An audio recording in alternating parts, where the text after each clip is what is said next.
Des cas de dengue ont été enregistrés au Togo depuis quelques semaines, entraînant la psychose dans la population. Cette maladie, presque inconnue, fait des victimes. La maladie dénommée dengue est une maladie virale qui fait partie de l'ensemble des maladies responsables de fièvre virale hémorragique, tout comme Ebola, comme Lassa qu'on connaît. Et c'est une maladie qui, il y a peut-être 10 ans, 15 ans, n'était pas connue dans nos contrées en Afrique de l'Ouest par ici. Et les premiers cas au Togo, avec l'Institut d'hygiène, avaient été identifiés dans les années 2014. 10 ans après son apparition, la dengue, telle une blague, s'est installée complètement. Les pathogènes n'ont pas besoin de visa pour voyager. Il y a eu des épidémies au Burkina, en Côte d'Ivoire, il y a eu des cas. Et depuis un certain temps, cette maladie est sous surveillance au Togo. Et nous-mêmes déjà en 2017, on avait voulu voir un peu dans la même période que celle-ci, saison pluvieuse, puisqu'on reviendra sur la transmission. C'est une maladie dont l'agent de transmission est un moustique. En l'occurrence Aedes aegypti. Et au passage, pour le grand public, si vous voulez, l'agent responsable de la dengue, il y en a 4. Ça voudrait dire, quand le bon Dieu est clément avec vous, que vous faites une première dengue que vous guérissez, vous avez en réalité une protection.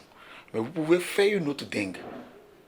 Parce que les virus, il y en a dengue 1, dengue 2, dengue 3, dengue 4. Et il est connu aujourd'hui que lorsque vous faites une première dengue, vous êtes guéri. Quand vous faites une autre seconde dengue, elle est plus bruyante. La manifestation de la dengue s'apparente au paludisme et ne pas le traiter à temps peut être mortel. Il y a des stades de gravité. Vous pouvez avoir une dengue classique qui, après la période d'incubation, une semaine, va évoluer et puis après le patient, peut-être 2 semaines plus tard, va se rétablir. Mais dans de rares cas, on peut évoluer vers des fièvres hémorragiques. Et qui dit hémorragie dit perte de sang. Et comme on ne sait pas qui va faire la fièvre hémorragique, il est bien séant d'informer la population pour que des mesures de prévention puissent avoir lieu. À côté de cette fièvre hémorragique, on peut même avoir l'état de choc.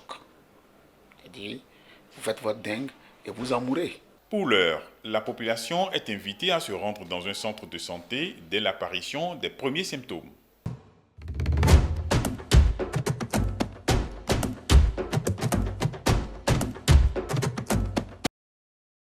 Ici, au Centre national de transfusion sanguine de Lomé, femmes, hommes et jeunes ont choisi librement de faire le geste ô combien utile. Ne dit-on pas qu'eux qui donnent son sang sauvent des vies? Fort de cela, ces donneurs se sont portés volontaires. Ma fierté de venir faire un don, non seulement je veux sécuriser aussi ma santé, mais il y a d'autres personnes aussi qui en ont besoin du sang. Donc je vais faire le don pour pouvoir sauver certaines vies qui en ont besoin. Je ne suis pas inquiète. Avant que je ne m'engage, on m'a donné des notices à lire. Donc j'ai bien lu et réfléchir avant d'être engagée pour donner. Je suis très fière aux gens qui veulent faire le don. Et ils s'inquiètent de venir faire le don. Parce que non seulement pour sécuriser leur santé, mais je vois que c'est un geste noble aussi.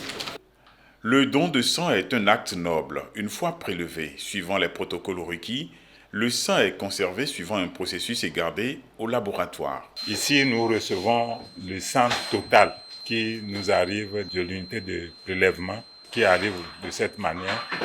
Ici, c'est de séparer ce sang total en ces différents constituants, à savoir le concentré de globules rouges que voici, le concentré de globules rouges que voici, le plasma frais congelé que voici. Donc après tout cela, nous passons au marquage, c'est-à-dire à l'identification des produits. Parce que quand le produit arrive comme ceci, on ne sait de quel groupe il s'agit. Voici une banque de sang où les nombreuses poches recueillies attendent d'être analysées et mises à la disposition des nombreux demandeurs pour sauver des vies.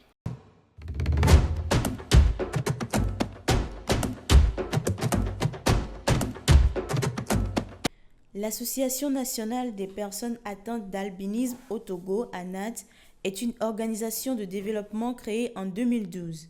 Elle œuvre pour la promotion et la protection des droits des personnes atteintes d'albinisme au Togo afin que celles-ci puissent être incluses socialement et économiquement. Créée en mars 2012 et avec pour but de contribuer à l'amélioration des conditions de vie des personnes vivant avec l'albinisme dans notre pays. Et ce but devrait être atteint à travers des actions dans un certain nombre de domaines. La vision de l'ANAT est d'avoir un Togo exempt de discrimination où les personnes atteintes de l'albinisme jouissent pleinement de leurs droits sur tous les plans et contribuent au développement du pays. C'est également à travers le travail qui a été réalisé que de plus en plus d'enseignants comprennent le handicap lié à l'albinisme et comprennent qu'il faut mettre l'élève atteint d'albinisme dans une certaine condition. Après plus de 12 ans d'existence de cette organisation, beaucoup de batailles ont été remportées, notamment dans le domaine de la santé, de l'éducation, de l'économie et du social. Oui, du travail a été fait dans le domaine de la santé, dans le domaine de l'éducation, du travail a été fait pour soutenir, encourager la scolarisation. De 770, le nombre de personnes atteintes d'albinisme tourne autour de 800 personnes. Dans la marge de cette organisation, plus jamais une personne atteinte de l'albinisme ne peut vivre dans l'ombre. Tel est l'objectif poursuivi par le président Souraji Ouro Yondou et son organisation.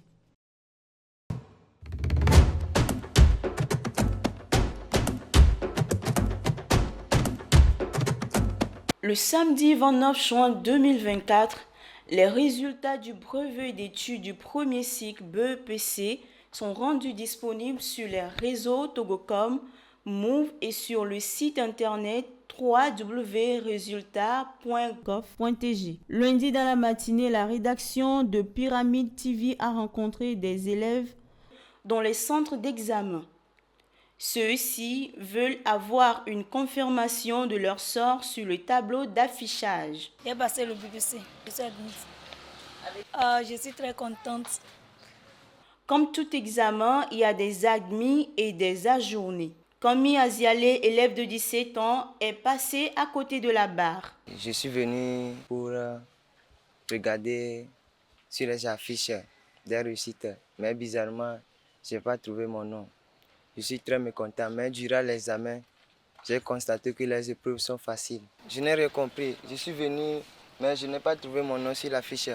Rappelons que le taux de réussite est de 44,09, montrant une baisse par rapport aux 3 dernières années. 2023, 81%, 2022, 82,99% et 2021, 65,08%. Vivement que les années scolaires à venir renouent avec les taux au-dessus de 80%.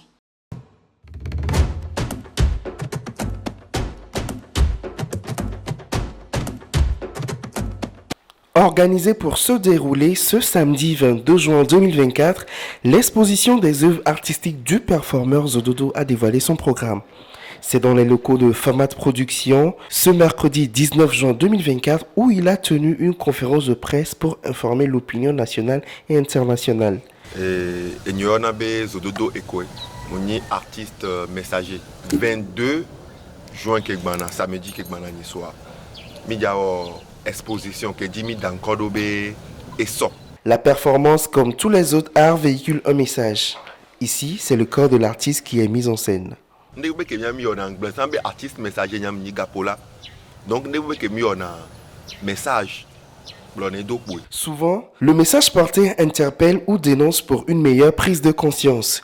C'est ce qui intéresse Mathias, le directeur général de Famat Productions, à accompagner et encourager l'artiste. Nous qui nous la promouvoir parce que nous retard sur il y avait politique culturelle mais Togo culture are game mi la va so gado me mi awe Déjà nous qui sauva et mi lombe faire en position là non beau domaine et so. Il faut noter que la performance est un art qui n'est pas encore connu du public togolais et donc pas ancré dans nos mœurs. Cette exposition qui durera 2 semaines sera le début de la divulgation du messager.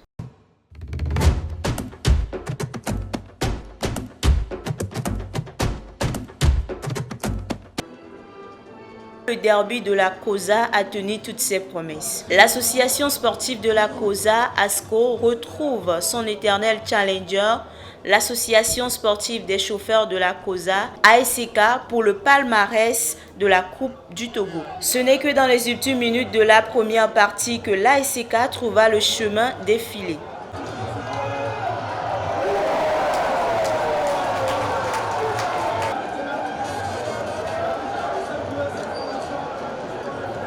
Au retour des vestiaires, les protégés de Lambert Amani Yao ont multiplié les actions pour finalement égaliser par le biais de l'attaquant Mouchri Tchakei. Nous étions à la 76e minute.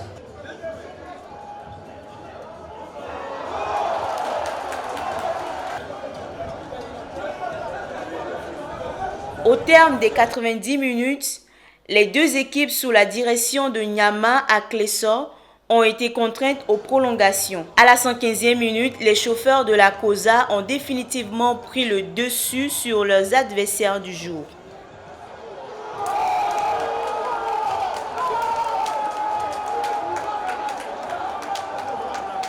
Jonas Kokou-Komlan, l'entraîneur de l'ASK, dit sa satisfaction après la victoire des siens. Depuis que je suis venu en 2020, c'est ma première fois de remporter la Coupe du Togo. C'est une joie d'arriver aujourd'hui à remporter la Coupe du Togo qui ne s'était pas jouée depuis des années. Donc je pense que c'est une immense joie pour moi en tant qu'entraîneur. Les mots me manquent. Bravo aux joueurs, bravo au staff, bravo à toute la famille de l'ASK. Marqué par beaucoup d'échauffourées, surtout après le deuxième but des chauffeurs de la COSA, Lambert Amani Yao, des condonnats de la COSA, n'a pas voulu se prononcer. Son collègue de l'ASK reconnaîtra que toute la saison fut pour ses poulains et lui-même un parcours de combattant. C'est une très bonne équipe. Je pense qu'ils nous ont posé beaucoup de problèmes. Ils ont eu le mental, les ressources nécessaires pour revenir au score. Donc c'est à nous aussi, quand on a encaissé, il fallait garder la tête sur les épaules, être lucide, c'est dire que c'est une finale, ça se gagne. Donc croire en nous-mêmes, c'est dire qu'on peut marquer à tout moment. Donc les jeunes ont cru. On a marqué et bravo à tout le monde. Désormais vainqueur de la Coupe du Togo qui a repris ce samedi 13 juillet 2024 après 6 années de rupture, l'ASK doit se préparer pour affronter l'AS Fan du Niger au premier tour préliminaire de la Coupe de la Confédération en août prochain.